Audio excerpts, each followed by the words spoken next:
சென்னை ராஜீவ்காந்தி அரசு மருத்துவமனையில் அதிநவீன கோபால் புறக்கதிர்வீச்சு சிகிச்சை கருவியை மருத்துவம் மற்றும் மக்கள் நல்வாழ்வுத்துறை அமைச்சர் பயன்பாட்டிற்கு கொண்டு வந்தார்.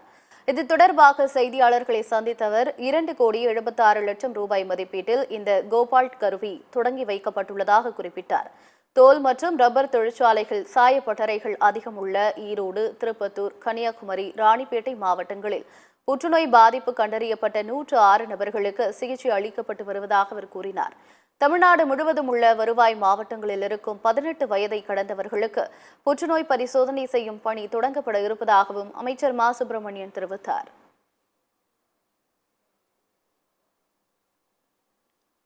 ராஜீவ்காந்தி அரசு பொது மருத்துவமனை ஆசியாவிலேயே புற்றுநோய்க்கான கதிர்வீச்சு சிகிச்சையில் முன்னோடியாகவும் உலகத்திலேயே புற்றுநோய்க்கான சிகிச்சையில் கதிர்வீச்சுகளை பயன்படுத்திய 2வது மருத்துவமனை எனும் பெருமையோடும் சிறப்புற்று விளங்கிக் கொண்டிருக்கிறது.